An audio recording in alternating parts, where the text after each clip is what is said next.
ವೀಕ್ಷಕರೇ ನಮಸ್ಕಾರ.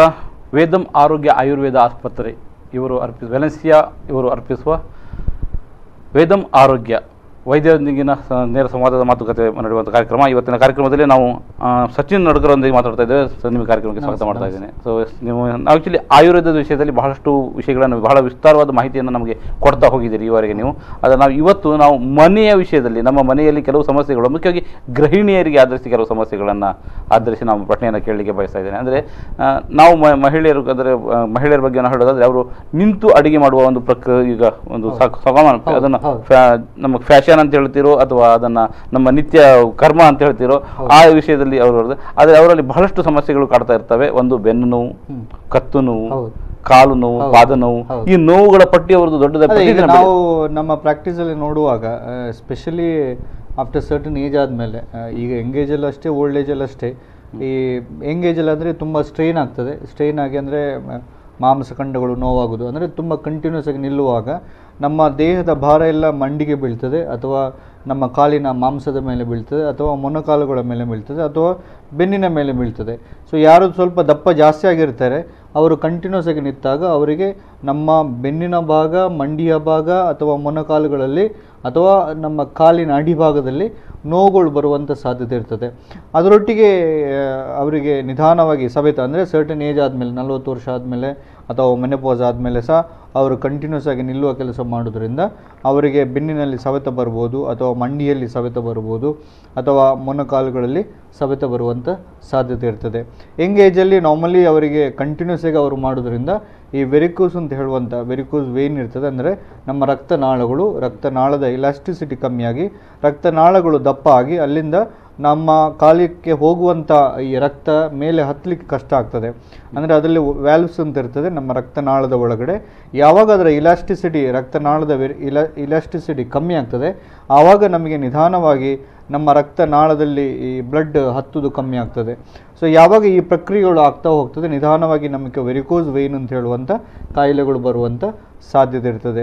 ಸೊ ಯಾವಾಗ ಈ ವೆರಿಕೋಸ್ ವೇನ್ ಕಾಯಿಲೆ ಬರ್ತದೆ, ಆವಾಗ ನಮ್ಮ ಆ ಭಾಗಕ್ಕೆ ಮೇಯ್ನಾಗಿ ನಮಗೆ ಕಾಲಿನ ಭಾಗಕ್ಕೆ ರಕ್ತ ಚಲನೆ ಕಮ್ಮಿ ಆಗ್ಬೋದು, ಅಥವಾ ಅಲ್ಲಿ ರಕ್ತ ಉಳಿದು ಅಲ್ಲೇ ನಮಗೆ ಇನ್ಫೆಕ್ಷನ್ ಆಗಿ ಅದು ಗಾಯ ಆಗಿ ಅದರಿಂದ ರಕ್ತ ಹೊರಗೆ ಬರುವಂಥ ಸಾಧ್ಯತೆ ಇರ್ತದೆ. ಸೊ ಯಾರು ನಿರಂತರವಾಗಿ ಕಂಟಿನ್ಯೂಸ್ ಆಗಿ ಯಂಗ್ ಏಜಿಂದ ಅವರು ಕಂಟಿನ್ಯೂಸ್ ಆಗಿ ನಿಂತ್ಕೊಂಡು ಕೆಲಸ ಮಾಡ್ತಾರೆ, ಅಂಥವರಿಗೆ ಈ ವೆರಿಕೋಸ್ ವೇನ್ ಬರುವಂಥ ಸಾಧ್ಯತೆಗಳು ತುಂಬ ಕಾಮನ್ ಆಗಿರ್ತದೆ. ಅದರೊಟ್ಟಿಗೆ ಯಾರಿಗೆ ಅವರಿಗೆ ಫ್ಯಾಮಿಲಿ ಹಿಸ್ಟ್ರಿ ಇರ್ತದೆ, ಅಂದರೆ ಅವರ ತಂದೆ ತಾಯಿಗೆ ಇರ್ತದೆ, ಅಂಥವ್ರಿಗೆ ಸಹ ಈ ಟೆಂಡೆನ್ಸಿ ಜಾಸ್ತಿ ಇರುತ್ತೆ. ಅಂದರೆ ಅವರಿಗೆ ಸಹ ಈ ಕಾಯಿಲೆ ಬರುವಂಥದ್ದು ನಾವು ಕಾಮನ್ ಆಗಿ ಕಾಣ್ತೇವೆ. ಸೊ ಖಂಡಿತವಾಗಿ ಯಾವತ್ತೂ ಅಷ್ಟೇ ಅಡಿಗೆ ರೂಮಲ್ಲಿ ಕಂಟಿನ್ಯೂಸ್ ಆಗಿ, ಅಂದರೆ ಯಂಗ್ ಏಜಲ್ಲಿ ಅವರಿಗೆ ಗೊತ್ತಾಗೋದಿಲ್ಲ, ಯಾವುದು ಕಾಯಿಲೆ ಬಂದಿರೋದಿಲ್ಲ, ಬಟ್ ಅವರು ಕಂಟಿನ್ಯೂಸ್ ಆಗಿ ಮಾಡಿ ಆದಾಗ ಅವರಿಗೆ ನಿಧಾನವಾಗಿ ಈ ಬದಲಾವಣೆ ಆಗಿ ಅವರ ನೋವುಗಳು ಬರುವಂಥದ್ದು ಕಾಮನ್ ಆಗಿ ಕಾಣ್ತೇವೆ. ಸರ್, ಇಲ್ಲಿ ನಾವು ಹೇಳಬೇಕು ಅಂತ ಹೇಳಿದ್ರೆ, ಮನೆಯಲ್ಲಿ ಇವತ್ತು ಸಹಜ ಮತ್ತು ಸಾಮಾನ್ಯ ಆಗಿಬಿಟ್ಟಿದೆ ನಿಂತುಕೊಂಡು ಅಡುಗೆ ಮಾಡುವಂಥದ್ದು. ಸೊ ಇಂಥ ಸಂದರ್ಭದಲ್ಲಿ ನಮಗೆ ನೋವು ಬರ್ತದೆ, ಕಾಲು ನೋವು ಬರ್ತದೆ ಅಂತ ಹೇಳ್ಕೊಂಡು ಮಹಿಳೆಯರು ಬಹಳಷ್ಟು ವೈದ್ಯರ ಹತ್ರ ಹೋಗ್ತದೆ. ನಾವು ಇಲ್ಲಿ ನನ್ನ ಪ್ರಶ್ನೆ ಏನಂತ ಹೇಳಿದ್ರೆ, ಅವರು ವೈದ್ಯರ ಹತ್ರ ಬರ್ತಾರೆ, ಅದಕ್ಕೆ ಚಿಕಿತ್ಸೆ ನೀವು ಕೊಡ್ತೀರಿ, ನಿಮ್ಮ ಚಿಕಿತ್ಸೆ ಏನು ಅಂತ ನಾವು ತಿಳಿಲಿಕ್ಕೂ ಬಯಸ್ತೇವೆ. ಆದರೆ ಅವರು ವೈದ್ಯರಲ್ಲಿ ಬರದೇ ಇರುವಂತೆ ಏನೆಲ್ಲ ಮುಂಜಾಗ್ರತೆಗಳನ್ನು ಕೈಗೊಳ್ಳಬೇಕು ಅನ್ನೋದಕ್ಕೂ ನಮ್ಮ ಪ್ರಶ್ನೆ. ಖಂಡಿತವಾಗಿ ಯಾವತ್ತೂ ಅಷ್ಟೇ ಒಬ್ಬ ಮನುಷ್ಯ ನಿಲ್ಲುವಾಗ ಅವರು ಕಂಟಿನ್ಯೂಸ್ ಆಗಿ ನಿಲ್ಲೋದು ಒಂದು ಪ್ರಿವೆಂಟ್ ಮಾಡಬೇಕಾಗ್ತದೆ. ನಾವು ಅಡಿಗೆ ಮಾಡಲೇಬೇಕಾಗ್ತದೆ, ಮನೆಯಲ್ಲಿ ಮಾಡಲೇಬೇಕು, ಇಲ್ಲದ್ರೆ ಮನೆಯವರಿಗೆ ಊಟ ಮಾಡಲಿಕ್ಕೆ ಆಗೋದಿಲ್ಲ. ನಾವು ಅಡಿಗೆ ಮಾಡಲೇಬೇಕು. ಸ್ವಲ್ಪ ಬದಲಾವಣೆಗಳು, ಕಂಟಿನ್ಯೂಸ್ ಆಗಿ ನಿಲ್ಲೋದು ಅಥವಾ ಕೈಯಲ್ಲಿ ಕಂಟಿನ್ಯೂಸ್ ಆಗಿ ಕೆಲಸ ಮಾಡೋದು ಕಂಪ್ಲೀಟಾಗಿ ಅವಾಯ್ಡ್ ಮಾಡಬೇಕಾಗ್ತದೆ. ಸ್ವಲ್ಪ ಹೊತ್ತು ಕೆಲಸ ಮಾಡೋದು, ಸ್ವಲ್ಪ ಹೊತ್ತು ಕೂತ್ಕೊಳ್ಳೋದು, ಅಥವಾ ಸ್ವಲ್ಪ ಕೂತ್ಕೊಂಡು ಕೆಲಸ ಮಾಡುವಂಥದ್ದು, ಅಥವಾ ಅಲ್ಲೇ ಒಂದು ಚೇರ್ ಇಟ್ಕೊಂಡು ಸ್ವಲ್ಪ ಕಂಟಿನ್ಯೂಸ್ ಆಗಿ ನಿಲ್ಲೋದು ಸ್ವಲ್ಪ ಅವಾಯ್ಡ್ ಮಾಡುವಂಥದ್ದು. ಅದೇ ರೀತಿ ಅವರಿಗೆ ಆ ಥರ ನೋವುಗಳು ಕಂಟಿನ್ಯೂಸ್ ಆಗಿ ನಿರಂತರವಾಗಿ ಬಂದಿದ್ದರೆ, ಯಾವತ್ತೂ ಅಷ್ಟೇ ಒಂದು ಕಾಲಿನ ಭಾಗಕ್ಕೆ ಅಥವಾ ಮಂಡಿಯ ಭಾಗಕ್ಕೆ ಅಥವಾ ಬೆನ್ನಿನ ಭಾಗಕ್ಕೆ ಆಗುವಂಥ ಕೆಲವು ಬೇಸಿಕ್ ಎಕ್ಸಸೈಸನ್ನು ಮಾಡೋದು. ಸೊ ಯಾವಾಗ ಆ ಜಾಯಿಂಟ್ಗಳು ಅಥವಾ ಮಾಂಸಖಂಡಗಳು ಆ್ಯಕ್ಟಿವ್ ಆಗಿರುತ್ತೆ, ಅಥವಾ ಫ್ರೆಶ್ ಆಗಿರುತ್ತೆ, ಅಥವಾ ಅಲ್ಲಿ ರಕ್ತ ಚಲನೆ ಚೆನ್ನಾಗಿ ಆಗ್ತಾ ಇರ್ತದೆ, ಆವಾಗ ಅಷ್ಟು ತೊಂದರೆ ಆಗೋದಿಲ್ಲ. ಬಟ್ ಯಾರು ತುಂಬ ವೆಯ್ಟ್ ಜಾಸ್ತಿ ಆಗಿರ್ತಾರೆ, ಅದರ ಮೇಲೆ ಯಾರು ಕಂಟಿನ್ಯೂಸ್ ಆಗಿ ನಿಲ್ತಾರೆ, ಅಂಥವರಿಗೆ ಈ ಕಾಯಿಲೆಗಳು ಜಾಸ್ತಿ ಆಗುವಂಥ ಸಾಧ್ಯತೆ ಇರ್ತದೆ. ಸೊ ಖಂಡಿತವಾಗಿ ನಿರಂತರವಾಗಿ ನಿಲ್ಲಕ್ಕೆ ಹೋಗಬೇಡಿ. ಯಾವತ್ತೂ ಅಷ್ಟೇ ಬ್ರೇಕ್ ತಗೊಳ್ಳಿ, ಮತ್ತು ಪುನಃ ಕೆಲಸ ಕಂಟಿನ್ಯೂ ಮಾಡಿ, ಬ್ರೇಕ್ ತಗೊಳ್ಳಿ, ಕಂಟಿನ್ಯೂಸ್ ಮಾಡಿ. ನಿಮ್ಮ ಮನೆಗೆ ಯಾರಾದರೂ ನೆಂಟರು ಬಂದರು ಅಥವಾ ಅವರು ಬಂದು ಕೂಡಲೇ ನೀವು ಕಂಟಿನ್ಯೂಸ್ ಆಗಿ ಕೆಲಸ ಮಾಡಿದಾಗ 2 ದಿವಸ 3 ದಿವಸ 4 ದಿವಸ ಆದಾಗ ನಮಗೆ ನೋವುಗಳು ಅದರ ಪರಿಣಾಮ ನಮಗೆ ನಿರಂತರವಾಗಿ ಕಾಡ್ತಾ ಇರ್ತದೆ. ನಿರಂತರವಾಗಿ ಅವರು ಮಾಡ್ತಾ ಹೋದರೆ ಒಂದು ದಿವಸ ಗ್ಯಾರಂಟಿಯಾಗಿ ಅವ್ರಿಗೆ ಕಾಯಿಲೆ ಬಂದೇ ಬರ್ತದೆ. ಸೊ ಯಾವತ್ತೂ ಅಷ್ಟೇ ಈಗ ಕಾಮನಾಗಿ ಕಾಣುವಂಥದ್ದು ಮಂಡಿ ನೋವು, ಬೆನ್ನು ನೋವು ಅಥವಾ ಈ ಮೊಣಕಾಲು ನೋವುಗಳು ಮೇಯ್ನಾಗಿ ಯಾರು ಲೇಡೀಸ್ ಮನೆಯಲ್ಲಿ ತುಂಬ ಕಂಟಿನ್ಯೂಸ್ ಆಗಿ ನಿಂತ್ಕೊಂಡು ಕೆಲಸ ಮಾಡ್ತಾರೆ ಅಂಥವರಿಗೆ ಖಂಡಿತವಾಗಿ ಬರ್ತದೆ. ಅದರೊಟ್ಟಿಗೆ ಯಾರಿಗೆ ಆಲ್ರೆಡಿ ನೋವಿದೆ ಅಥವಾ ವೆರಿಕೋಸ್ ವೇನ್ ಇರುತ್ತೆ ಅಥವಾ ವೆರಿಕೋಸ್ ವೇನ್ ಕಾಯಿಲೆ ಇರ್ತದೆ, ಅದೇ ರೀತಿ ನಮ್ಮ ಮಂಡಿ ನೋವು ಅಥವಾ ಬೆನ್ನು ನೋವು ಅಥವಾ ಮೊಣಕಾಲುಗಳಲ್ಲಿ ನೋವು ಅಥವಾ ಏಜ್ ಆಗಿ ಸವೆತ ಆಗಿದೆ, ಅದರ ಮೇಲೆ ಯಾರು ಕಂಟಿನ್ಯೂಸ್ ಆಗಿ ಈ ಅಡಿಗೆ ರೂಮಲ್ಲಿ ಅಥವಾ ಎಲ್ಲಿ ಜಾಸ್ತಿ ನಿಲ್ತಾರೆ ಅಂಥವರಿಗೆ ಈ ನೋವುಗಳು ನಿಧಾನವಾಗಿ ಜಾಸ್ತಿ ಆಗ್ಬೋದು. ಸೊ ಇದು ಜಾಸ್ತಿ ಆಗಿ ಕಂಟಿನ್ಯೂಸ್ ಆಗಿ ಅವರಿಗೆ ತುಂಬ ನೋವು ಬರುವಂಥ ಸಾಧ್ಯತೆ ಇರ್ತದೆ. ಸೊ ಯಾವತ್ತೂ ಅಷ್ಟೇ ಯಾವಾಗ ನೋವು ಬಂದಿದೆ ಖಂಡಿತವಾಗಿ ನಾವು ಅದನ್ನು ರೆಸ್ಟ್ರಿಕ್ಟ್ ಮಾಡಲೇಬೇಕು. ಅದರೊಟ್ಟಿಗೆ ಯಾರಿಗೆ ನೋವು ಇರುವುದಿಲ್ಲ, ಯಾರು ತುಂಬ ಕೆಲಸ ಮಾಡ್ತಾರೆ ಅಂಥವರು ಒಂದು ಲಿಮಿಟೇಷನ್ ಇಟ್ಕೊಂಡು ಇವತ್ತಿನಿಂದ ಜಾಗೃತರಾಗಬೇಕು, ಅದರ ಮುನ್ನೆಚ್ಚರಿಕೆ ಕ್ರಮಗಳನ್ನು ಕೈಗೊಳ್ಳಬೇಕು. ಖಂಡಿತವಾಗಿ ಮಾಡಿದರೆ ನಾವು ಯಾವುದೇ ನಿಮಗೆ ಮಂಡಿ ನೋವು ಇರ್ಬೋದು ಅಥವಾ ವೆರಿಕೋಸ್ ವೇನ್ ಇರ್ಬೋದು ಅಥವಾ ನಮ್ಮ ಕಾಲಲ್ಲಿ ಬರುವಂಥ ಸವೆತಗಳು ಇರ್ಬೋದು, ಇದನ್ನೆಲ್ಲ ನಾವು ಖಂಡಿತವಾಗಿ ನಾವು ಪ್ರಿವೆಂಟ್ ಮಾಡ್ಬೋದು. ಇಲ್ಲಿ ಈಗ ನಮಗೆ ನೀವು ಹೇಳಿದಾಗೆ ನಾವು ಯಾವುದೇ ಮುಂಜಾಗ್ರತೆಗಳನ್ನು ಈಗ ಮುಂದಿನವರು ತೆಗೆದುಕೊಳ್ಬೋದು, ಆದರೆ ನಾವೀಗ ನಾವು ತೆಗೆದುಕೊಳ್ಳಿಲ್ಲ, ಆವಾಗ ನಾವೀಗ ಚಿಕಿತ್ಸೆಗೆ ಬರಬೇಕಾಗಿದೆ. ಏನು ಚಿಕಿತ್ಸೆ ಅದಕ್ಕೆ ಇದೆ ಅಂತ? ಖಂಡಿತವಾಗಿ ಯಾವತ್ತೂ ಅಷ್ಟೇ ಯಾವಾಗ ಒಬ್ಬ ಮನುಷ್ಯ ಯಾವುದೇ ನೋವು ಹಿಡ್ಕೊಂಡು ಬಂದಾಗ ನಾವು ಅವರಿಗೆ ಕಾರಣ ಹುಡುಕ್ತೇವೆ. ಈ ಕಾರಣ ಈ ಥರ ಈಗ ಏನಾದರೂ ನಮಗೆ ಹಿಸ್ಟ್ರಿ ಸಿಕ್ಕಿದಾಗ ಅವರು ಮನೇಲಿ ತುಂಬ ಕಂಟಿನ್ಯೂಸ್ಗೆ ನಿಲ್ತಾರೆ ಅಥವಾ ಏನಾದರೂ ಆ ಥರ ತಪ್ಪು ಕೆಲಸಗಳು ಮಾಡ್ತಾರೆ ಅಂತ ಹೇಳುವಾಗ ನಾವು ಅವರಿಗೆ ಅವಾಯ್ಡ್ ಮಾಡಲಿಕ್ಕೆ ಹೇಳ್ತೇವೆ. ಅದರೊಟ್ಟಿಗೆ ಈ ಸವೆತ ಅಂತ ಹೇಳುವಾಗ ನಾವು ಈ ಬೆನ್ನಿಗೆ ಆಗುವಂತಹ ಈ ಕಟಿಬಸ್ತಿ ಚಿಕಿತ್ಸೆ ಆಯಿಲಲ್ಲಿ ನಾವು ಚಿಕಿತ್ಸೆ ಮಾಡ್ತೇವೆ. ಅದು ಆಯಿಲಲ್ಲಿ ನಾವು ಅಲ್ಲಿ ಎಣ್ಣೆ ಇಟ್ಟು ಅಲ್ಲಿ ಅಭ್ಯಂಗ ಮಾಡಿ ಅದಕ್ಕೆ ಪತ್ರಪಿಂಡ ಸ್ವೇದ ಇರ್ಬೋದು ಅಥವಾ ಚೂರ್ಣಪಿಂಡ ಸ್ವೇದ ಇರ್ಬೋದು ಅಥವಾ ನವರಕಿಡಿ ಅಂತ ಹೇಳುವಂಥ ಈ ಚಿಕಿತ್ಸೆಗಳನ್ನು ಮಾಡ್ತೇವೆ. ಇದು ಮಾಡೋದ್ರಿಂದ ಅಲ್ಲಿ ಏನು ಸವೆತ ಆಗಿರುತ್ತೆ ಅದು ಕಂಪ್ಲೀಟಾಗಿ ಕಮ್ಮಿ ಆಗ್ತದೆ. ಅದರೊಟ್ಟಿಗೆ ಮಂಡಿಯಲ್ಲಿ ನೋವು ಬಂದಾಗ ಮಂಡಿಯಲ್ಲಿ ಊತ ಇದೆಯಾ ಅಥವಾ ಅಲ್ಲಿ ಬರೇ ಸವೆತ ಇದೆಯಾ ಅಥವಾ ಅವರ ಕಾಲಿನ ಸ್ಟ್ರೈನಿಂದಾಗಿ ಮಾತ್ರ ಅವರಿಗೆ ನೋವು ಬಂದಿದೆ ನೋಡಿಕೊಂಡು ಅವರಿಗೆ ಯಾವ ಥರದ ಆಯಿಲ್ ಬೇಕು, ಅದು ಮಹಾನಾರಾಯಣ ತೈಲ ಇರ್ಬೋದು ಅಥವಾ ಧನ್ವಂತರ ತೈಲ ಇರ್ಬೋದು ಅಥವಾ ಕ್ಷೀರಬಲ ತೈಲ ಇರ್ಬೋದು ಅಥವಾ ಪಿಂಡ ತೈಲ, ಈ ಥರ ಬೇರೆ ಬೇರೆ ತೈಲಗಳು ಬರ್ತವೆ. ಈ ತೈಲಗಳು ನಾವು ಎಣ್ಣೆಯಲ್ಲಿ ಆಯಿಲಲ್ಲಿ ಅಭ್ಯಂಗ ಮಾಡಿ ನಮ್ಮ ಜಾಯಿಂಟಿಗೆ ಅಲ್ಲಿ ಆಯಿಲ್ ಮಸಾಜ್ ಮಾಡಿ ಮತ್ತು ನಂತರ ನಾವು ಈ ಸ್ಟೀಮ್ ಕೊಡ್ತೇವೆ. ಸ್ಟೀಮ್ಗಳಲ್ಲಿ ಈ ಡ್ರೈ ಸ್ಟೀಮ್ ಮತ್ತು ಅಂದರೆ ರೂಕ್ಷ ಸ್ವೇದ ಮತ್ತು ಸ್ನಿಗ್ಧ ಸ್ನೇಹ ಅಂತ ಹೇಳ್ತೇವೆ, ಸ್ವೇದ ಅಂತ ಹೇಳ್ತೇವೆ. ಇದರಲ್ಲಿ ನಾವು ಚೂರ್ಣಪಿಂಡ ಸ್ವೇದ ಅಂದರೆ ಬೇರೆ ಬೇರೆ ಪೌಡ್ರುಗಳು, ಅದು ಶುಂಠಿ, ಓಮ ಇರ್ಬೋದು ಅಥವಾ ಕೋಲಕುಲತ್ತಾದಿ ಚೂರ್ಣ ಇರ್ಬೋದು, ಜಟಾಮಯಾದಿ ಚೂರ್ಣ ಇರ್ಬೋದು, ಈ ಚೂರ್ಣಗಳಲ್ಲಿ ನಾವು ಅಲ್ಲಿಗೆ ಸ್ಟೀಮ್ ಕೊಡ್ತೇವೆ. ಆವಾಗ ಅಲ್ಲಿ ಏನು ವಾತ ಜಾಸ್ತಿ ಆಗಿರುತ್ತೆ ಅಥವಾ ನೋವುಗಳು ಜಾಸ್ತಿ ಆಗಿರುತ್ತೆ ಅದು ಕಮ್ಮಿ ಆಗ್ತದೆ. ಅದೇ ರೀತಿ ಎರಡು ಕಾಲಿಗೆ ಸಹ ಅಭ್ಯಂಗ ಮಾಡಿ ಯಾವಾಗ ರಕ್ತ ಚಲನೆ ನಿಂತುಕೊಂಡು ಕಂಟಿನ್ಯೂಸ್ ನಿಂತಾದಾಗ ಆ ಮಾಂಸಗಳಿಗೆ ಸ್ಟ್ರೈನ್ ಏನಾಗಿರುತ್ತೆ ಅದಕ್ಕೆ ನಾವು ಎರಡೂ ಕಾಲಿಗಳಿಗೆ ಅಭ್ಯಂಗ ಆಯಿಲಲ್ಲಿ ಮಸಾಜ್ ಮಾಡಿ ನಾವು ನವರಕಿಡಿ ಅಥವಾ ಈ ಪತ್ರಪಿಂಡ ಸ್ವೇದ ಅಂತ ಹೇಳಿ, ಪತ್ರಪಿಂಡ ಸ್ವೇದ ಅಂದರೆ ಈ ಬೇರೆ ಬೇರೆ ಎಲೆಗಳನ್ನು ನಾವು ಆಯಿಲಲ್ಲಿ ಫ್ರೈ ಮಾಡಿ ಅದನ್ನೊಂದು ಬಟ್ಟೆಯಲ್ಲಿ ಕಟ್ಟಿ ನಾವು ಕಂಟಿನ್ಯೂಸ್ ಆಗಿ ಆ ಮಾಂಸಖಂಡಗಳಿಗೆ ನಾವು ಸ್ಟೀಮ್ ಕೊಡ್ತೇವೆ. ಆವಾಗ ಅಲ್ಲಿ ಏನು ರಕ್ತ ಚಲನೆ ಕಮ್ಮಿ ಆಗಿರುತ್ತೆ ಅಥವಾ ಮಾಂಸಗಳಿಗೆ ಏನು ಸ್ಟ್ರೈನ್ ಆಗಿರುತ್ತೆ ಆ ಅಂಶಗಳು ಆ ಲಕ್ಷಣಗಳು ಕಮ್ಮಿಯಾಗಿ ಅವರಿಗೆ ನೋವುಗಳು ಕಮ್ಮಿ ಆಗ್ತಾ ಹೋಗ್ತದೆ. ಸೊ ಇಲ್ಲಿ ನಾವು ಕಾಯಿಲೆ ಬಂದಿದ ಅಥವಾ ಬರೀ ಲಕ್ಷಣ ಇದೆಯಾ ಅಂತ ನೋಡಬೇಕಾಗ್ತದೆ. ಕಾಯಿಲೆ ಅಂದರೆ ಬದಲಾವಣೆಗಳು ನಮ್ಮ ಮಂಡಿಯಲ್ಲಿ ಅಥವಾ ನಮ್ಮ ಖಂಡಗಳಲ್ಲಿ ಅಥವಾ ನಮ್ಮ ವೆರಿಕೋಸ್ ಆಗಿದೆ ನೋಡಿಕೊಂಡು ನಾವು ಟ್ರೀಟ್ಮೆಂಟ್ ಮಾಡ್ತೇವೆ. ಇಲ್ಲ ಬರೇ ಸ್ಟ್ರೈನ್ ಇದ್ದರೆ ನಾವು ಡೈರೆಕ್ಟ್ ಆಯಿಲಲ್ಲಿ ಅಭ್ಯಂಗ ಮಾಡಿ ಅಂದರೆ ಮಸಾಜ್ ಮಾಡಿ ನಾವು ಅವರಿಗೆ ಪತ್ರಪಿಂಡ ಸ್ವೇದ ಅಥವಾ ಈ ಚೂರ್ಣಪಿಂಡ ಸ್ವೇದ ಅಥವಾ ಈ ನವರಕಿಡಿ ಅಂತ ಹೇಳುವಂಥ ನಾವು ಚಿಕಿತ್ಸೆ ಕೊಡ್ತೇವೆ. ಸೊ ಇಲ್ಲಿ ನೀವು ನಿಮ್ಮಲ್ಲಿ ಚಿಕಿತ್ಸೆ ಪಡೆದ ಬಳಿಕ ಮತ್ತೊಂದು ನಮಗೆ ನೋವು ಬರೋದಿಲ್ವಾ ಅನ್ನೋ ಪ್ರಶ್ನೆ ನನ್ನಲ್ಲಿ ಇಲ್ಲ, ಖಂಡಿತವಾಗಿ ಈ ವಿಷಯದಲ್ಲಿ ನಿಮ್ಮ ಅಭಿಪ್ರಾಯ ಕೇಳಲಿಕ್ಕೆ ಬಯಸ್ತೇನೆ. ಅದಕ್ಕಿಂತ ಮೊದಲು ಸಣ್ಣ ವಿರಾಮ.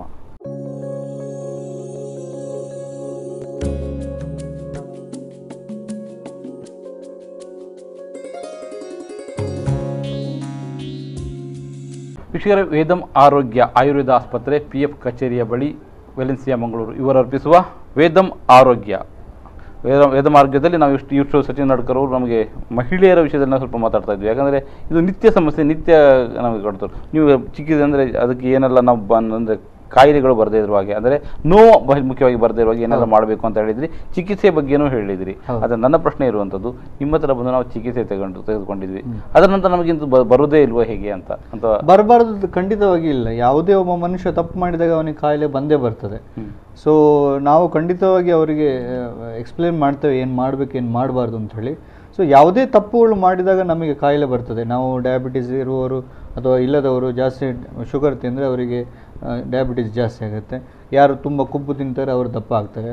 ಅದೇ ಥರ ಯಾವುದೇ ಒಂದು ಫಿಸಿಕಲ್ ಸ್ಟ್ರೈನ್ ಮಾಡಿದಾಗ ಈ ಫಿಸಿಕಲ್ ಅಂದರೆ ನಮ್ಮ ದೇಹವನ್ನು ತಡ್ಕೊಳ್ಳುವ ಭಾಗಗಳೆಲ್ಲ ಮಂಡಿಯ ಜಾಯಿಂಟ್ಗಳು. ಸೊ ಯಾವಾಗ ಅಲ್ಲಿ ಸ್ಟ್ರೈನ್ ಮಾಡ್ತೇವೆ ನಾವು ಖಂಡಿತವಾಗಿ ನಮಗೆ ಅಲ್ಲಿ ಕೆಲವರಿಗೆ ಬರ್ಬೋದು, ಕೆಲವರಿಗೆ ಬೇಗ ಬರ್ಬೋದು, ಕೆಲವರಿಗೆ ಸ್ವಲ್ಪ ಲೇಟಾಗಿ ಬರ್ಬೋದು. ಸೊ ತಪ್ಪು ಮಾಡಿದಾಗ ಖಂಡಿತವಾಗಿ ಬರುವಂಥ ಸಾಧ್ಯತೆಗಳು ಖಂಡಿತವಾಗಿರುತ್ತೆ. ಸೊ ಅವರಿಗೆ ಮೇಂಟೈನ್ ಮಾಡಬೇಕು, ಏನು ಹೇಳ್ತೇವೆ ಮೇಯ್ನಾಗಿ ಫುಡ್ಡಲ್ಲಿರ್ಬೋದು ಅಥವಾ ಅವರ ಲೈಫ್ ಸ್ಟೈಲ್ ಬದಲಾವಣೆ ಅಥವಾ ಈ ಥರ ನಾವು ಕಂಟಿನ್ಯೂಸ್ ಆಗಿ ನಿಲ್ಲೋದನ್ನು ಬದಲಾವಣೆ ಮಾಡ್ತಾ ಹೋದರೆ ಅವರಿಗೆ ಯಾವತ್ತೂ ಅಷ್ಟೇ ಈ ಕಾಯಿಲೆಗಳು ಬರೋದಾಗಿ, ಸ್ಪೆಷಲಿ ಚಿಕಿತ್ಸೆ ನೀಡಿದ ಮಾತ್ರಕ್ಕೆ, ಚಿಕಿತ್ಸೆ ನೀಡಿದಾಗ ಅಷ್ಟೊತ್ತು ಅದು ಕಾಯಿಲೆ ವಾಸಿ ಆಗ್ತದೆ ಅಥವಾ ಲಕ್ಷಣಗಳು ಹೋಗ್ತವೆ. ಬಟ್ ನೀವು ಈಗ ಏನು ಕಾರಣವಾಗಿದೆ ಅದನ್ನು ನೀವು ಬದಲಾಯಿಸದೆ, ಅದೇ ಯಾವುದೇ ಒಂದು ಚಿಕಿತ್ಸೆ ಕೊಟ್ಟಾಗ ಆ ಟೈಮಿಗೆ ಅವರಿಗೆ ಏನು ಹಾಳಾಗಿರುತ್ತೆ ಅಥವಾ ಏನು ತೊಂದರೆ ಆಗಿರುತ್ತೆ ಅದು ಕಮ್ಮಿ ಮಾಡಿ ಕೊಡ್ತೇವೆ, ಅಲ್ಲದೆ ಅದು ಪರ್ಮನೆಂಟ್ ಇನ್ನೂ ಸಹ ತಪ್ಪು ಮಾಡೋದನ್ನು ಪುನಃ ಬರಬಾರ್ದು ಅಂತೇನಿಲ್ಲ. ಸೊ ಖಂಡಿತವಾಗಿ ಅಷ್ಟೇ, ಯಾವತ್ತೂ ಟ್ರೀಟ್ಮೆಂಟ್ ತಗೊಂಡು ಕೂಡಲೇ ಆಯಿತು ಎಲ್ಲ ಮುಗೀತು ಇನ್ನು ನನಗೆ ಬರೋದೇ ಇಲ್ಲ, ಕಾಯಿಲೆ ಬರೋದಿಲ್ಲ ಅಂತ ಹೇಳುವಂಥ ಮನಸ್ಥಿತಿಯಲ್ಲಿ ಇರೋದು ಖಂಡಿತವಾಗಿ ತಪ್ಪು. ಸೊ ಖಂಡಿತವಾಗಿ ಅವರಿಗೆ ಪುನಃ ಅವರು ತಪ್ಪು ಮಾಡಿದಾಗ ಪುನಃ ಕಾಯಿಲೆ ಬರುವಂಥ ಸಾಧ್ಯತೆ ಇರ್ತದೆ. ಸೊ ಟ್ರೀಟ್ಮೆಂಟ್ ಮಾಡುವಾಗ ಅವರಿಗೆ ಲಕ್ಷಣಗಳು ಏನು ಬಂದಿರ್ತದೆ ಅಥವಾ ಏನು ತೊಂದರೆ ಆಗಿರ್ತದೆ ಅದೆಲ್ಲ ಕಮ್ಮಿ ಆಗ್ತದೆ. ಅದಾದಮೇಲೆ ಅವರಿಗೆ ಏನು ತೊಂದರೆ ಇದೆ, ಅದು ಸ್ಟ್ರೈನ್ ಇದ್ದರೆ ಖಂಡಿತವಾಗಿ ಅವರು ಕಂಟಿನ್ಯೂಸ್ ಆಗಿ ನಿಲ್ಲೋದು ಅದನ್ನೆಲ್ಲ ಕಮ್ಮಿ ಮಾಡಬೇಕು. ಮತ್ತು ಕೆಲವು ಯೋಗ ಇರ್ಬೋದು ಅಥವಾ ಕೆಲವು ಎಕ್ಸಸೈಸ್ ಹೇಳಿಕೊಟ್ಟಾಗ ಆ ಮಾಂಸಖಂಡಗಳು ತುಂಬ ಆ್ಯಕ್ಟಿವ್ ಆಗಿರುತ್ತೆ, ಸ್ವಲ್ಪ ಅದು ಮಾಡೋದ್ರಿಂದ ಒಳ್ಳೆಯದಾಗ್ತದೆ. ಅದರೊಟ್ಟಿಗೆ ಅವರು ನಿರಂತರವಾಗಿ ಅವರಿಗೆ ಆ ಥರ ತುಂಬ ಕಂಟಿನ್ಯೂಸ್ ಆಗಿ ಆ ಥರ ಡಿಜೆನರೇಟಿವ್ ಪೇಯ್ನ್ ಅಥವಾ ತುಂಬ ಪೇಯ್ನ್ಗಳು ಇದ್ದರೆ ಒಂದು 6 ಮಂತಿಗೊಮ್ಮೆ ಬಂದು ಇದೇ ಥರದ 7 ದಿವಸ ಅಥವಾ 14 ದಿವಸ ಚಿಕಿತ್ಸೆ ಮಾಡ್ತಾ ಹೋದರೆ ಈ ಕಾಯಿಲೆಯನ್ನು ನಾವು ಕಂಪ್ಲೀಟಾಗಿ ಪ್ರಿವೆಂಟ್ ಮಾಡ್ಬೋದು.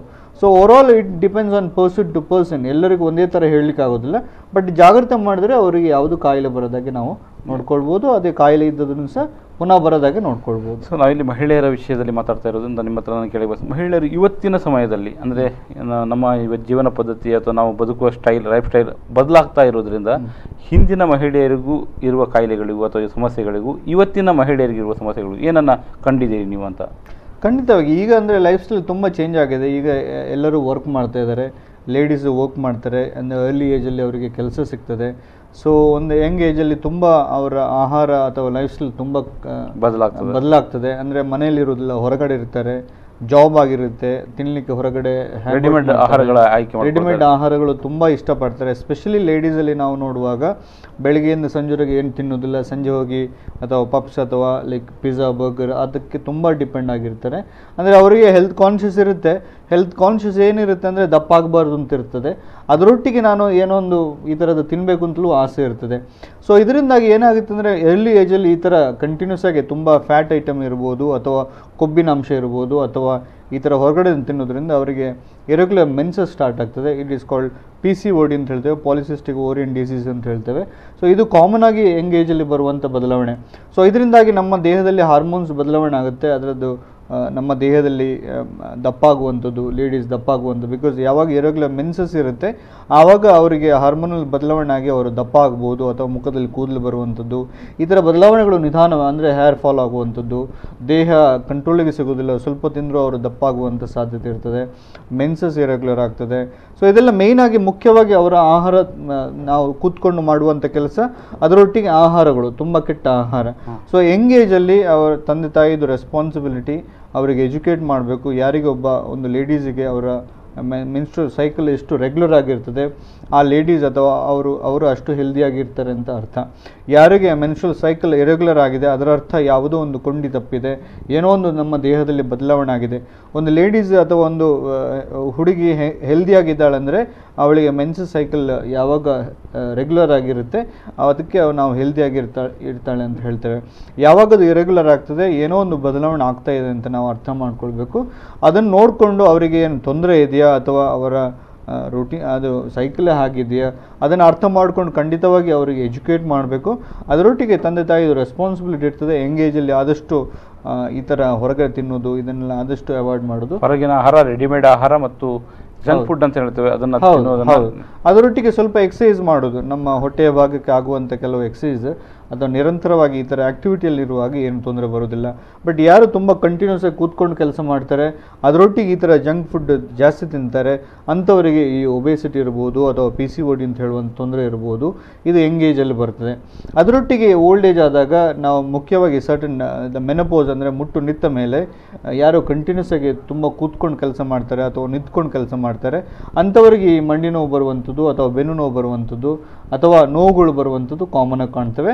ಬಿಕಾಸ್ ಸರ್ಟನ್ ಏಜ್ ಆದಮೇಲೆ, ನಮ್ಮ ಮೆನಪೋಸಲ್ ಸೈಕಲ್ ಆದಮೇಲೆ ನಮಗೆ ನಮ್ಮ ದೇಹದಲ್ಲಿ ಕೆಲವು ಬದಲಾವಣೆಗಳಾದಾಗ, ನಮ್ಮ ದೇಹದಲ್ಲಿ ಈ ಕ್ಯಾಲ್ಶಿಯಂ ಪೋಷಕಾಂಶಗಳು ಕಮ್ಮಿ ಆದಾಗ ನಮ್ಮ ಬೋನುಗಳು ಬೇಗ ಬೇಗ ಸವೆತ ಆಗುವಂಥ ಸಾಧ್ಯತೆ ಇರ್ತದೆ. ಸೊ ಇದಿರುವಾಗ ಆದಷ್ಟು ಆ ಟೈಮಿಗೆ ಡಾಕ್ಟರ್ ಹತ್ರ ಅಡ್ವೈಸ್ ಮಾಡಿಕೊಂಡು ಅವರಿಗೆ ಪೋಷಕಾಂಶಗಳು ಬೇಕಾ ಅಥವಾ ಆಯುರ್ವೇದದಲ್ಲಿ ಹೇಳಿದಂತಹ ಕೆಲವು ಔಷಧಿಗಳನ್ನು ತಗೊಳ್ಬೋದು. ಅದರೊಟ್ಟಿಗೆ ಆಯುರ್ವೇದದಲ್ಲಿ ಹೇಳಿದಂಥ ಈ ಪಂಚಕರ್ಮ ಚಿಕಿತ್ಸೆ ಮಾಡುವ ಮೂಲಕ ಈ ಸವೆತಗಳದು ಏನು ಓಲ್ಡರ್ ಏಜಲ್ಲಿ ಏನು ಸವೆತ ಆಗ್ತದೆ ಅದನ್ನು ನಾವು ಪ್ರಿವೆಂಟ್ ಮಾಡ್ಬೋದು.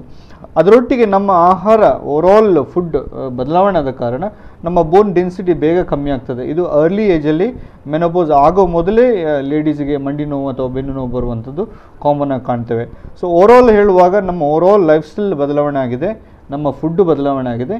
ಅದರದ್ದು ಇಂಪ್ಯಾಕ್ಟ್ ಈವನ್ ಓವರಾಲ್ ನಮ್ಮ ಯುವಕರಲ್ಲೂ ಅಂದರೆ ಎಂಗೇಜ್ನಲ್ಲಿರುವ ಮಹಿಳೆಯರಿಗೂ ಕಾಣ್ತಾ ಇದೆ, ಯುವತಿಯರಲ್ಲೂ ಕಾಣ್ತಾ ಇದೆ, ಮತ್ತು ವಯಸ್ಕರಲ್ಲೂ ಕೂಡ ಇಂಥ ಸಮಸ್ಯೆ ಸಾಮಾನ್ಯವಾಗಿ ಕಾಣ್ತಾ ಇದೆ.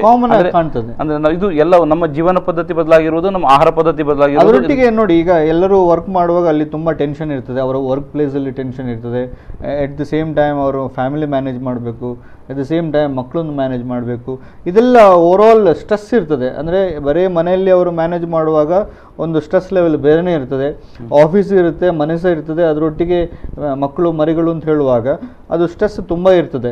ಸೊ ಇದೆಲ್ಲ ಇಂಬ್ಯಾಲೆನ್ಸ್ ಆದಾಗ ಅವರಿಗೆ ತುಂಬ ಸ್ಟ್ರೆಸ್ ಬಂದು ಅದರಿಂದಲೂ ಅವರಿಗೆ ಬೇರೆ ಬೇರೆ ಮುಖ್ಯವಾಗಿ ಈ ಥೈರಾಯ್ಡ್ ತೊಂದರೆಗಳು, ಹೈಪೋಥೈರಾಯ್ಡ್ ಅಥವಾ ಹೈಪರ್ ಥೈರಾಯ್ಡ್ ತೊಂದರೆಗಳು ನಾವು ಕಾಮನ್ ಆಗಿ ಕಾಣ್ತೇವೆ. ಎಂಗೇಜ್ ಹುಡುಗಿಯರಲ್ಲಿ ಕಾಮನ್ ಆಗಿ ಬರ್ತದೆ, mainly because of bad food and like the very bad psychological status. ಅಂದರೆ ಎಲೋನ್ ಆಗಿರ್ತಾರೆ, ಮದುವೆ ಆದಮೇಲೆ ಒಮ್ಮೆಲೆ ದೊಡ್ಡ ಫ್ಯಾಮಿಲಿಗೆ ಅಡ್ಜಸ್ಟ್ ಆಗಲಿಕ್ಕೆ ಆಗೋದಿಲ್ಲ, ದೊಡ್ಡ ಫ್ಯಾಮಿಲಿಯನ್ನು ಎಕ್ಸೆಪ್ಟ್ ಮಾಡಲಿಕ್ಕೆ ಕಷ್ಟ ಆಗ್ತದೆ. ಸೊ ಈ ಥರ ಎಲ್ಲ ಸೈಕಲಾಜಿಕಲ್ ಇಂಬ್ಯಾಲೆನ್ಸ್ ಇರುವಾಗ ನಮ್ಮ ದೇಹದಲ್ಲಿ ಕೆಲವು ಹಾರ್ಮೋನ್ಸ್ ಉತ್ಪತ್ತಿ ಆಗೋದು ಬದಲಾವಣೆ ಆಗ್ತದೆ, ಅದರಿಂದಾಗಿ ಬೇರೆ ಬೇರೆ ಕಾಯಿಲೆಗಳು ಬರುವಂಥ ಸಾಧ್ಯತೆ ಇರ್ತದೆ.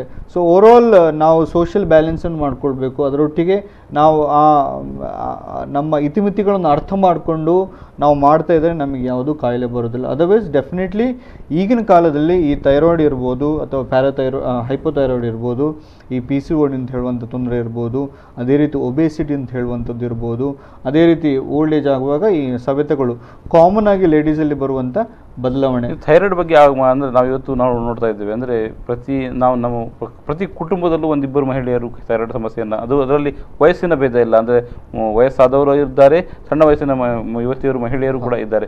ಯಾಕೆ ಇದು ಅಂತ ಅದೇ ನಾನು ಹೇಳ್ತಿರೋದು. ಇಟ್ ಈಸ್ ಓನ್ಲಿ ಅಂದರೆ ಮೇಯ್ನ್ ಆಗಿ ಇಲ್ಲಿ ಸ್ಟ್ರೆಸ್ ಇರ್ತದೆ, because it is all endocrine glands. ಅದನ್ನು ಕಂಟ್ರೋಲ್ ಮಾಡೋದು ನಾವಲ್ಲ, ನಮ್ಮ ಬ್ರೈನಲ್ಲಿ ಆಗುವಂಥ ಕೆಲವು ಮೆಕ್ಯಾನಿಸಮ್ನಿಂದಾಗಿ ಅದು ಕಂಟ್ರೋಲ್ ಆಗ್ತದೆ. ಸೊ ಯಾವಾಗ ನಮಗೆ ತುಂಬ ಟೆನ್ಷನ್ಸ್ ಇರ್ತದೆ ಅಥವಾ ವರಿಗಳಿರ್ತದೆ, ಇಸ್ ಆಲ್ ಸಿಕ್ರೀಷನ್ಸ್ ಅಷ್ಟು ಚೆನ್ನಾಗಿರೋದಿಲ್ಲ. ಸ್ಪೆಷಲಿ ಎಂಡೋಕ್ರೈನ್ ಗ್ಲ್ಯಾಂಡಲ್ಲಿ ಉತ್ಪತ್ತಿಯಾಗುವಂಥ ಈ ಹಾರ್ಮೋನುಗಳು ಯಾವಾಗ ಮಾನಸಿಕ ನಾವು ತುಂಬ ಒತ್ತಡದಲ್ಲಿರ್ತೇವೆ, ಆವಾಗ ನಮ್ಮ ದೇಹದ ಒಳಗಡೆ ಇರುವಂಥ ಈ ಎಂಡೋಕ್ರೈನ್, ಅದು ಥೈರಾಯ್ಡ್ ಇರ್ಬೋದು ಅಥವಾ ಪ್ಯಾರಾಥೈರಾಯ್ಡ್ ಇರ್ಬೋದು ಅಥವಾ ಟೆಸ್ಟಿಸ್ ಇರ್ಬೋದು, ಓರಿ ಇರ್ಬೋದು, ಇದೆಲ್ಲ ಎಂಡೋಕ್ರೈನ್ ಗ್ಲ್ಯಾಂಡ್ಸ್. ಇದನ್ನು ನಾವು ಕಂಟ್ರೋಲ್ ಮಾಡಲಿಕ್ಕೆ ಆಗೋದಿಲ್ಲ, ನಾವು ಹೇಳಿದಾಗ ಅದು ಉತ್ಪತ್ತಿ ಆಗೋದಿಲ್ಲ, ನಮ್ಮ ಮೈಂಡ್ ಕಂಟ್ರೋಲ್ ಮಾಡ್ತದೆ. ಸೊ ಮಾನಸಿಕವಾಗಿ ಯಾರು ತುಂಬ ಒತ್ತಡದಲ್ಲಿರ್ತಾರೆ ಅಥವಾ ಸ್ಟ್ರೆಸ್ಸಲ್ಲಿರ್ತಾರೆ ಅಂಥವ್ರಿಗೆ ಈ ಕಾಯಿಲೆಗಳು ಕಾಮನ್ ಆಗಿ ಬರ್ತದೆ. ಅದರೊಟ್ಟಿಗೆ ಒಬೇಸಿಟಿ, PCOD, ಲೈಫ್ ಸ್ಟೈಲ್, ಇದೆಲ್ಲ ನಮ್ಮ ಕೆಟ್ಟ ಆಹಾರ, ಇದೆಲ್ಲ ಈ ಥೈರಾಯ್ಡ್ ತೊಂದರೆಗಳಿಗೆ ತುಂಬ ಕಾರಣ ಆಗಿರುತ್ತೆ. ಅದಕ್ಕೆ ನಾವು ಹೇಳೋದು, ಯಾರಿಗೆ ಥೈರಾಯ್ಡ್ ತೊಂದರೆ ಇರುತ್ತೆ ಅಥವಾ ತುಂಬ ಸ್ಟ್ರೆಸ್ ಇರ್ತದೆ ಅಂಥವರು ಯೋಗ ಮಾಡಿ. ಬಿಕಾಸ್ ಯೋಗ ಮತ್ತು ಈ ಎಂಡೋಕ್ರೈನ್ ಗ್ಲ್ಯಾಂಡ್ಸ್ ಡೈರೆಕ್ಟಾಗಿ ಕನೆಕ್ಟ್ ಆಗಿರುತ್ತೆ. ಅಂದರೆ ಯಾವಾಗ ನಾವು ಮಾನಸಿಕವಾಗಿ ಸಂತುಲಿತವಾಗಿರ್ತೇವೆ, ಚೆನ್ನಾಗಿರ್ತೇವೆ, ಬ್ಯಾಲೆನ್ಸ್ ಆಗಿರ್ತೇವೆ, ಅದು ಸೋಷಿಯಲಿಗೆ ವೆಲ್ಬೀಯಿಂಗ್ ಆಗಿರ್ತೇವೆ, ಆವಾಗ ಈ ಎಲ್ಲ ಭಾಗಗಳು ಚೆನ್ನಾಗಿ ಕೆಲಸ ಮಾಡ್ತವೆ. ಸೊ ಯಾವಾಗ ಇದು ಒಂದೊಂದು ಕೊಂಡಿಗಳು ತಪ್ಪಿದಾಗ ಅಥವಾ ಸ್ಟ್ರೆಸ್ ಜಾಸ್ತಿ ಆದಾಗ ಈ ಬದಲಾವಣೆ ಆಗ್ತಾ ಹೋಗ್ತದೆ. ಸೊ ಅದು ಒಂದು ಈ ಥೈರಾಯ್ಡ್ ಅಂತ ಹೇಳುವಂಥ ತೊಂದರೆ ಸಹ ಅದೇ ಕಾರಣದಿಂದ ಬರ್ತದೆ. ಸೊ ಖಂಡಿತವಾಗಿ ನಾವು ಇದನ್ನೆಲ್ಲ ಬ್ಯಾಲೆನ್ಸ್ ಮಾಡಿದರೆ ನಾವು ಅದನ್ನು ಪ್ರಿವೆಂಟ್ ಮಾಡ್ಬೋದು. ಓಕೆ ಸರ್, ಇವತ್ತಿನ ದಿನದಲ್ಲಿ ನಾವು ಮಹಿಳೆಯರ ಸಾಮಾನ್ಯ ಸಮಸ್ಯೆಗಳ ಬಗ್ಗೆ ಬಹಳಷ್ಟು ವಿಸ್ತೃತವಾದ ಒಂದು ಮಾಹಿತಿಯನ್ನು ನೀಡಿದ್ರಿ. ಸೊ ಇದನ್ನು ಅನುಸರಿಸಿಕೊಂಡು ಹೋದರೆ ಕಾಯಿಲೆಗಳಿಂದ ಮುಕ್ತರಾಗಿ ಮಹಿಳೆಯರು ಬದುಕಬಹುದು ಅಂತ ಅನ್ನಿಸ್ತದೆ. ಸೊ ಕಾರ್ಯಕ್ರಮದಲ್ಲಿ ಭಾಗವಹಿಸಿದ್ದಕ್ಕಾಗಿ ಡಾಕ್ಟರ್ ಸಚಿನ್ ನಾಡ್ಕರ್ ಅವರು ನಿಮಗೆ ಧನ್ಯವಾದ ಅರ್ಪಿಸ್ತೇವೆ. ಸೊ ಇಲ್ಲಿಗೆ ವೇದಂ ಆರೋಗ್ಯ ವೈದ್ಯರೊಂದಿಗಿನ ಸಂವಾದ ಕಾರ್ಯಕ್ರಮ ಮುಕ್ತಾಯವಾಗ್ತದೆ. ನಿರಂತರ ಸುದ್ದಿ ಮಾಹಿತಿ ಹಾಗೂ ಮನೋರಂಜನೆಗಾಗಿ ನೋಡ್ತಾ ಇರಿ ವಿ4 ನ್ಯೂಸ್.